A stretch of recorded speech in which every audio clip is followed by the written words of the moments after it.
C'est ce 28 mars qu'a été clôturé le projet média intitulé « Renforcer les médias burundais pour soutenir le processus de démocratisation, la réconciliation et l'état de droit ». Ce projet était exécuté par le tandem de l'ONG La Benevolencia et la Fondation Hirondelle sous l'appui financier de l'Union européenne et impliquait 11 médias partenaires, dont les radios, les télévisions, la presse écrite et les médias en ligne. La clôture de ce projet, après 22 mois de parcours, a été sanctionnée par la remise des équipements techniques à l'endroit de ces 11 médias partenaires.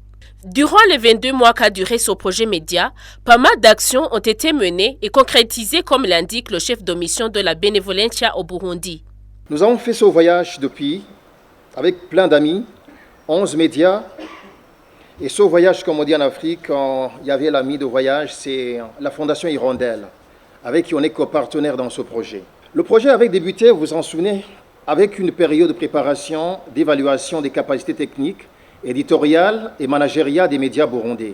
22 mois plus tard, on clôture des actions, mais on ouvre notre période.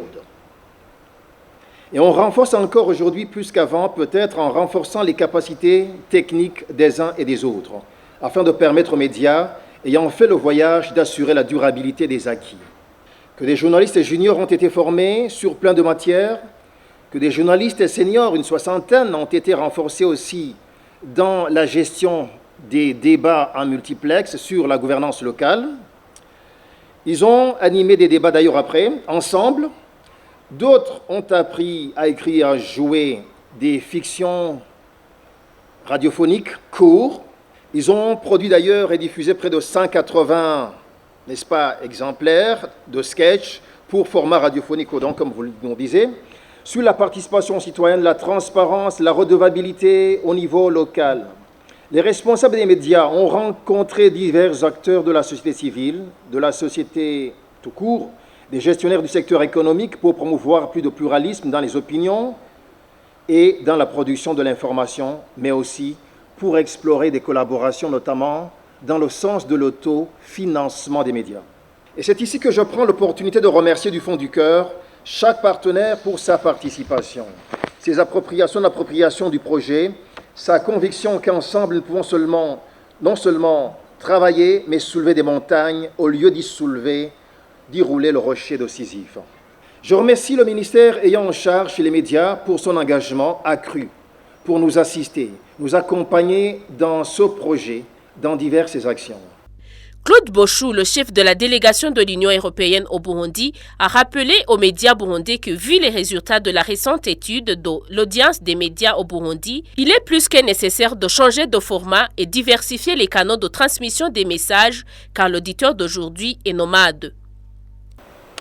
Alors, je voudrais tout d'abord rappeler les résultats de l'étude sur l'auditoire des médias qui ont été présentés aux assises de la presse à Gitega en novembre dernier, au terme de laquelle on voit très bien que la radio reste toujours la reine des audiences, avec 89% des Burundais qui l'écoutent. Elle est suivie par le portable, qui est désormais devenu incontournable, puisque plus de la moitié des Burundais de plus de 15 ans suivent la radio sur leur téléphone mobile.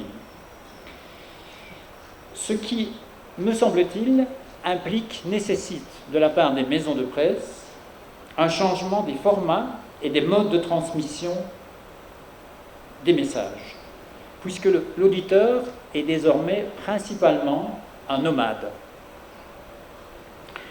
À cela s'ajoute la migration vers les réseaux sociaux.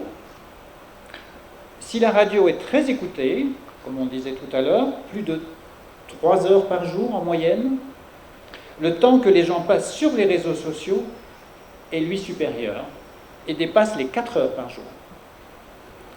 Donc de nos jours, l'Internet et les réseaux sociaux sont des modes de communication à part entière, voire sont devenus, pour beaucoup, au Burundi comme ailleurs, l'accès privilégié à l'information. Il est donc, me semble-t-il, impératif de nous y intéresser en priorité. Mesdames, Messieurs, en matière de liberté de la presse, il me revient de saluer les récents progrès réalisés par le Burundi, qui est passé de la 147e place au classement de Reporters sans frontières en 2021 à la 107e place sur 180 pays en 2022. Donc c'est un gain substantiel de 40 places. Spectaculaire si on pense à la période assez courte dans laquelle il s'est déroulé. Au Burundi, les avancées ont été certes enregistrées, et Reporters sans frontières en témoignent dans ce classement, mais la route reste escarpée pour parvenir au respect entier de la liberté de presse, la liberté d'expression. Au niveau du ministère en charge des médias, ils apprécient à juste titre les apports de ce projet car selon l'assistant du ministre, ces derniers correspondent aux objectifs qui ont été revisités par les participants dans les états généraux de la communication et des médias. La fin de ce projet intervient exactement 4 mois après les états généraux de la communication et des médias qui se sont tenus à Gitega en novembre 2022. Nous constatons que les objectifs portés par ce projet ont pratiquement tous été revisités par les participants à ces assises.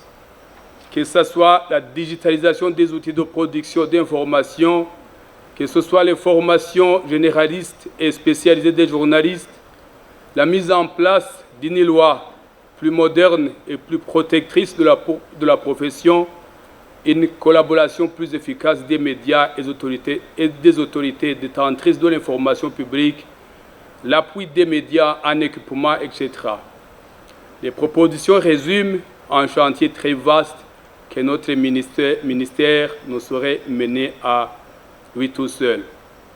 C'est pourquoi le ministère apprécie d'abord et à sa juste valeur l'accompagnement de ce projet qui se clôture et cet apport en équipement pour les 11 médias et associations médiatiques. Au-delà de l'accomplissement des activités vers des objectifs convenus, l'initiative a permis plus de collaboration entre la délégation de l'Union européenne et le gouvernement via le ministère de la Communication, des technologies de l'information et des médias. Nous disons donc grand merci au partenariat entre l'Union européenne et le ministère. Et notre souhait est que vous-même, Excellence, Monsieur l'ambassadeur de l'Union européenne, mais aussi vos collègues des autres chancelleries, élargissiez cette ouverture vers un partenariat gagnant-gagnant entre le gouvernement du Burundi et ses partenaires techniques et financiers pour l'intérêt du peuple burundais. C'était le même sentiment de satisfaction chez les responsables des organes de presse bénéficiaires des appuis de ce projet, car, disent-ils, avec l'acquisition de ces équipements, ils vont accroître leur production. C'est intéressant pour moi et c'est intéressant pour les collègues de pouvoir obtenir des équipements pareils, modernes. C'est un grand remerciement aujourd'hui à tous ceux qui ont contribué à ce qu'on arrive à ce jour. Personne ne savait qu'un jour pareil arriverait et qu'on puisse voir sur le plan du contenu un matériel qui va nous aider. Les médias burundais, il y en a des plus vieux, il y en a des plus jeunes, nous avons toujours besoin du soutien. À part ce matériel, les médias burundais ont besoin d'un soutien institutionnel. On a toujours parlé des manquements liés à la construction institutionnelle de nos organisations. Nous avons besoin à la fois des projets qui puissent financer à la fois les salaires, à la fois d'autres équipements, pour en faire renforcer la durabilité de nos institutions. Même si le Burundi a enregistré des avancées significatives en matière de liberté de la presse et d'expression, selon le rapport de Reporters sans frontières, le chef de la délégation de l'Union européenne au Burundi rappelle qu'il y a encore à faire. La profession de journaliste au Burundi présente de nombreuses difficultés. Manque d'indépendance vis-à-vis du pouvoir économique ou du pouvoir politique, pression et intimidation, conditions de travail et salaires incapacitants, autant d'obstacles au développement de médias indépendants et de qualité. Bien entendu, il est aussi important que les journalistes sachent que le pendant de leur liberté est la déontologie. C'est en effet à travers l'éthique et la rigueur que l'information peut être transmise de la manière, fabriqués, je dirais même, de la manière la plus objective et indépendante. Songeons aux dangers que représentent les fake news et autres campagnes de désinformation. Afin de bénéficier de médias de qualité, l'État burundais pourrait, à mon sens, prendre plus généreusement en considération la valeur fondamentale des médias dans la construction d'une société démocratique et renforcer ainsi son appui à ce secteur dans le respect de son autonomie.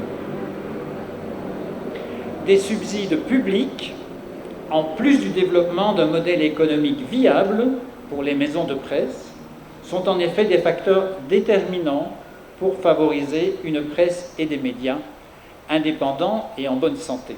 La contribution des médias au développement du pays s'appuie sur le courage, le talent, le professionnalisme, la rigueur des journalistes, de ceux qui les emploient, qui les soutiennent, mais aussi du rôle fondamental des organes régulateurs. L'Union européenne au Burundi, soyez-en assurés, restera attentive au développement des médias comme pilier essentiel d'une société démocratique. Les médias burundais font face à un problème de gestion et de renouvellement de leurs équipements étant donné que ces derniers coûtent cher. Ainsi, le représentant de la Fondation Hirondelle a insisté sur le bon usage de ces équipements acquis. La technique est souvent le parent pauvre d'un média. On se concentre plus sur les enjeux de formation des journalistes et des productions. Cependant, sans équipement de fonctionnement, pas de production et surtout pas de diffusion. La Fondation Hirondelle souhaite remercier à nouveau le média et associations partenaires pour leur coopération, l'Union européenne pour son appui, le ministère de la Communication et des Médias pour son soutien. Longue vie à ces équipements et nos meilleurs vœux de succès aux médias et organisations spécialisées dans le secteur médiatique, forts et professionnels au service des populations du Burundi.